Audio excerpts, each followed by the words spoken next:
बिस्मिल्लाहिर्रहमानिर्रहीम अस्सलाम वालेकुम वीवर्स। आज मैं आपसे बहुत ही टेस्टफुल सी फ़िश फ्राई की रेसिपी शेयर करूंगी। और यहाँ पे मेरे पास 2 किलो मछली है और इसको मैंने सादा पानी से धोने के बाद अब इसकी अच्छी सी सफाई करने के लिए एक जग पानी लिया है और उसके अंदर 1 चम्मच सिरका और 1 चम्मच नमक ऐड कर लिया है। और इसको अच्छे से मिक्स करके 10 मिनट के लिए मछली को हमने इसमें डुबो देना है ताकि इसकी सारी मैल कुचैल अच्छे से साफ़ हो जाए। और 10 मिनट के बाद आप इसके अंदर इसको हल्का सा मल लें और जो कचरा लगा हो उसको आप अच्छे से साफ़ करने के बाद इसको सादा पानी से बहुत अच्छी तरह आप इसको धो लें। तो इस तरह हमारी मछली जो है वो बहुत अच्छे से धुल जाएगी और उसमें कोई मैल कुचैल और नमक बाकी नहीं रहेगी। और हमने फिर इसको एक टोकरी में निकाल लेना है ताकि इसमें से एक्स्ट्रा पानी जो है वो निचोड़ा जा सके और हमें मसाला लगाते हुए कोई मुश्किल पेश ना आए। और अभी एक हम मसाला तैयार करेंगे और उसके लिए 1 चम्मच खाने वाला जो है वो साबुत ज़ीरा लेना है और 2 चम्मच खुशक धनिए के वो भी साबुत, और साथ में 1/4 चम्मच अजवाइन लेनी है। अभी इन तमाम मसालों को जो हमने नाप किया है इनको हम 5 मिनट के लिए हल्की आंच पे भून लेंगे। तो इनका टेस्ट जो है वो बहुत ज़्यादा और खुशबू प्यारी बन जाएगी। तो ये स्टेप आपने ज़रूर करना है। 1 चम्मच मैंने यहाँ पे इमली ले ली है और इसको 2 से 3 चम्मच गर्म पानी में मैंने डिप कर लिया है ताकि हम इमली का पल्प ले सकें। तो गर्म पानी में ये जल्दी से तैयार हो जाएगा। और जो मसाले हमने रोस्ट किए हैं उनको हम एक बाउल में निकाल लेंगे ताकि ये थोड़े से ठंडे हो जाएं। और ठंडे होने के बाद हमने इनको दरदरा सा पीस लेना है। और इसी बर्तन के अंदर अभी हम लहसुन की एक गड्डी को पीस लेंगे ताकि जो मसाला है वो सारा अच्छे से इसमें आ जाए। और अभी मसाले में 1 चम्मच लाल मिर्च, आधा चम्मच जो है वो मैं कुटी हुई लाल मिर्च और 1/4 चम्मच हल्दी शामिल कर रही हूँ। इन मसालों को अच्छे से मिक्स करने के बाद साथ में मैंने गरम मसाला 1/4 चम्मच लिया है और नमक हस्बे ज़ायक़ा। नमक जो है वो बाद में मैं बेसन में भी ऐड करूँगी, लेकिन फ़िलहाल मसाला जो मछली को मैंने मैरिनेट करना है उसके लिए इतना ही नमक यूज़ किया है।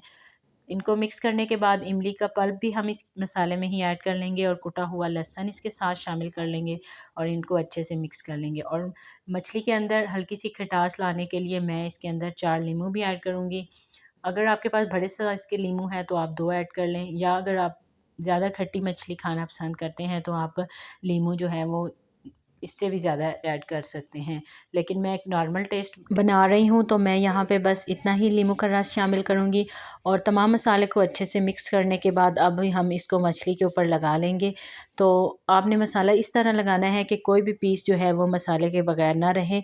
मसाला शामिल करने के बाद हल्का सा इसको फैला लें और फिर आप बर्तन को अगर थोड़ा सा शेक कर लेंगे तो इस तरह सारी मछली पे एक जैसा मसाला लग जाएगा और कोई भी पीस बाकी नहीं रहेगा। अब यहाँ पे हमने इसको 3 घंटों के लिए छोड़ा है और 3 घंटे बाद ये मछली जो है वो तैयार हो चुकी है। और अभी हम इस पे एक चीज़ और शामिल करेंगे और वो है बेसन। तो बेसन यहाँ पे मैंने हाफ़ कप लिया है और उसके अंदर मैं 1/4 चम्मच नमक शामिल करूँगी और फिर इसको अच्छे से थोड़े से पानी के साथ मिक्स करना है। बहुत ज़्यादा पानी नहीं शामिल करना क्योंकि हमने इसक एक गाढ़ा सा मिक्सचर बनाना है। तो मिक्स करने के साथ ही मैं इसमें एक अच्छा सा कलर लाने के लिए एक चुटकी जो है वो येलो फूड कलर की यूज़ करूँगी ताकि जो हमारी मछली है टेस्ट के साथ साथ उसका कलर भी बहुत अच्छे से बने। तो जो मछली 3 घंटों से हमने मसाला लगा के रखी हुई है उसी के अंदर हम बेसन ऐड करेंगे। और अगर आप यहाँ पे मछली को फ्रीज़ करना चाहते हैं तो बेसन ऐड किए बगैर आप फ्रीज़ कर लें और जब आपका मूड हो तो आप मछली को फ्राई कर सकते हैं।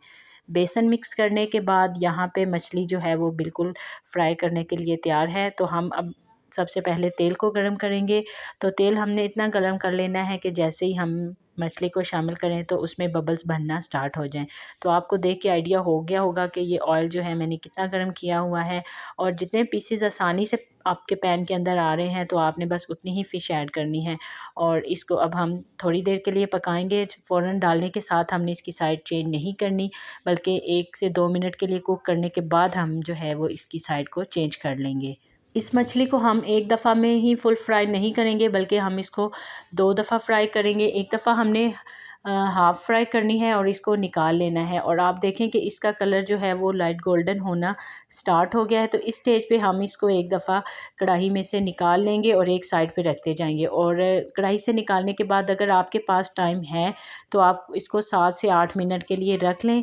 और अगर आपने मज़ीद मछली फ्राई करनी है तो आप उतनी देर के लिए पैन में वो वाली मछली शामिल कर लें और इसको एक साइड पे पड़ा रहने दें। इस तरीके से फ्राई की गई मछली के अंदर पानी बिल्कुल नहीं होगा और मसाला तो पहले इसका माशाल्लाह से अंदर तक शामिल हो चुका है। तो अभी तकरीबन 7 से 8 मिनट गुजर चुके हैं। तो दोबारा हम इस मछली को कढ़ाई में शामिल कर लेंगे और अभी हमने इसको लो फ्लेम पे तकरीबन 6 to 7 मिनट के लिए फ्राई करना है और इसके बाद फिर हम इसको निकाल लेंगे। तो ये हमारी मछली जो है बिल्कुल अच्छे से फ्राई हो चुकी है और आप देखें कि इसका कलर भी कितना अच्छा बना है और इसका टेस्ट भी माशाल्लाह बहुत ही ज़बरदस्त बना है।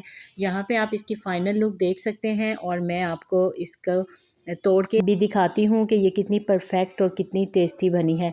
तो यहाँ पे आप देखें कि ये अंदर तक कम्प्लीटली पक चुकी है और इसका जायका भी बन के बहुत ही टेस्टी तैयार हुआ है।